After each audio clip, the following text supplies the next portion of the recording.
Hey, how's it going, and welcome to Whisky Wins with me, Stuart. Today we've got a bottle from Carn Mor, an independent bottler. It's Morrison's, who are the company, Morrison Distillers.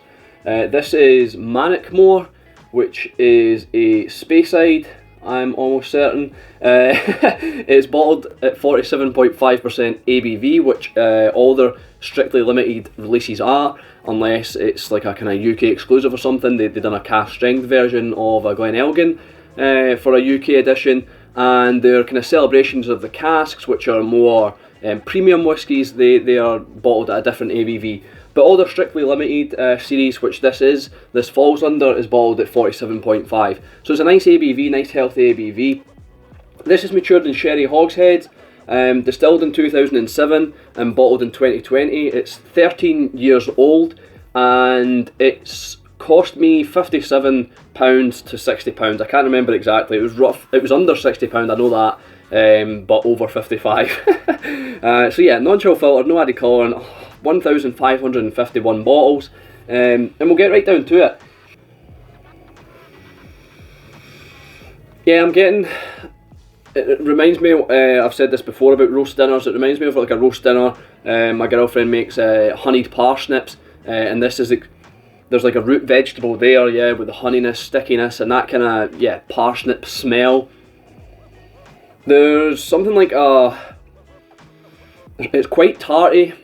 Oh, shut up, you tart! And I want to say blueberries or something, like a blueberry tart or something like that. There's definitely a lot of sherry influence. It's I forgot to mention, but it's PX sherry, which is usually quite sweet or overly sweet. This isn't too bad. There's definitely something like sherry kind of soaked dried fruits, but it's not sickening like a lot of PX sherry can be. There's some soured sour green apples. There's a touch of like a touch of spice or prickliness from the alcoholic presence. Yeah, it kind of tickles the nose hairs a little bit, fizzes a little bit. There's some dried orange peels kind of mixed with like ginger or something, kind of a ginger spiced orange, quite Christmas themed, if you like, spiced ginger and orange. Now, this is going to sound weird, but once again, to link with the parsnips and kind of root vegetables in a sense, we actually had sweet potatoes a couple of nights ago, and they came out burnt. I won't say whose fault it was, but they were slightly burnt. And there's that kind of like almost like a caramelised sweetness, but I'm going to link it with the sweet potato. So I suppose if you burn sweet potato, does it caramelise a little? I suppose it sort of does, but yeah, quite a fantastic nose. A lot of depth, I feel, not just sherry overburdening. It's not just pure sherry. There are some other aspects there, like the kind of the sweet potato. That's not something I've ever had before, or the parsnips. I can't recall smelling parsnips, but I think I'll be using it from now on if I notice it again. But yeah, quite a lovely nose. I am enjoying the nose for sure. We'll get down to the palate and see what the palate's like, what it offers. I don't know if you could see the glass, but it's just maybe not there. It's kind of sticking to the glass. Yeah, a real lovely oily mouthfeel. There's more tartness, more tart elements. This time there's raspberry, there's plums, there's oranges, there's a little bit of brown sugar. Yeah, as if you were making some sort of weird combination of fruit tart with oranges, raspberries and plums, and brown sugar in the mix. There's a little bit of, thought I had a hair there, there's a little bit of dark chocolate developing in the palate as well. And to link back to the nose, I want to say something like, it's kind of reminding me of dipped chocolate apples that you get at Halloween. I know normally you don't use dark chocolate for this, as kids don't really like dark chocolate.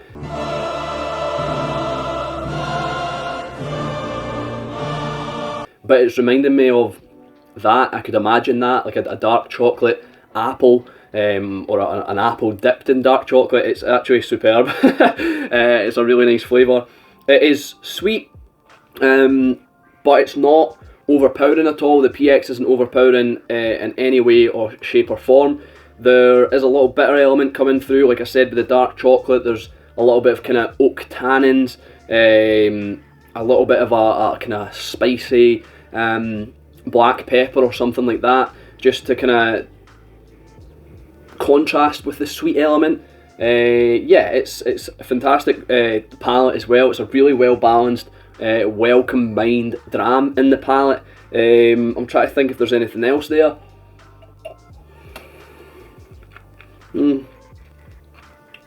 Probably some signs of like a tobacco leaf or something just towards the end of the palate, kind of almost touching on the finish.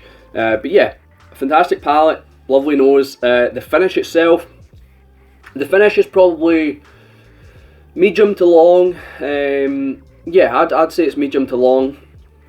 I'm reminded of something like Cocoa Pops cereal, the kind of chocolate rice puffs. It's like a little malty. When you leave the Cocoa Pops in the milk for too long, or even as you're eating them, the milk slowly turns into like a kind of chocolate milk. And there's that as well, so a kind of chocolate milk, a little bit of creamy. So the Cocoa Pops as well, so a little bit of malty kind of cereal element. It's actually really tasty. Kind of going a bit overly sweet there, or maybe not overly sweet. It's just right. Goldilocks. It's just right. It's not too sweet, not too bitter. I don't know why I'm thinking of Goldilocks. We watched the Puss in Boots film the other night, and it was actually amazing. I don't know if you have seen it, but it's the new Puss in Boots. Anyway, I'm a big child. We're losing track. There are definitely kind of cigar smoke, bringing it a little bitter again. There's once again kind of oak tannins. I feel like there are like a kind of plum liqueur in the finish, and I want to say like crunchy apples linking to the nose, the palate. Quite a consistent theme with this whiskey. I don't know if it's the Mannochmore, I don't know if that's a kind of a trait of it, this kind of fresh apple, but we had apples in the nose, we had apples in the palate, and we've got apples in the finish. So yeah, it's quite consistent that way, but still a lot of depth and complexity to want to make you go back for more. So we'll get down to my rating. I'm just going to finish this little slither. So if you're new here, how I rate whiskies is on 3 factors. Is would I buy it again, do I think it's worth it, and would I recommend it?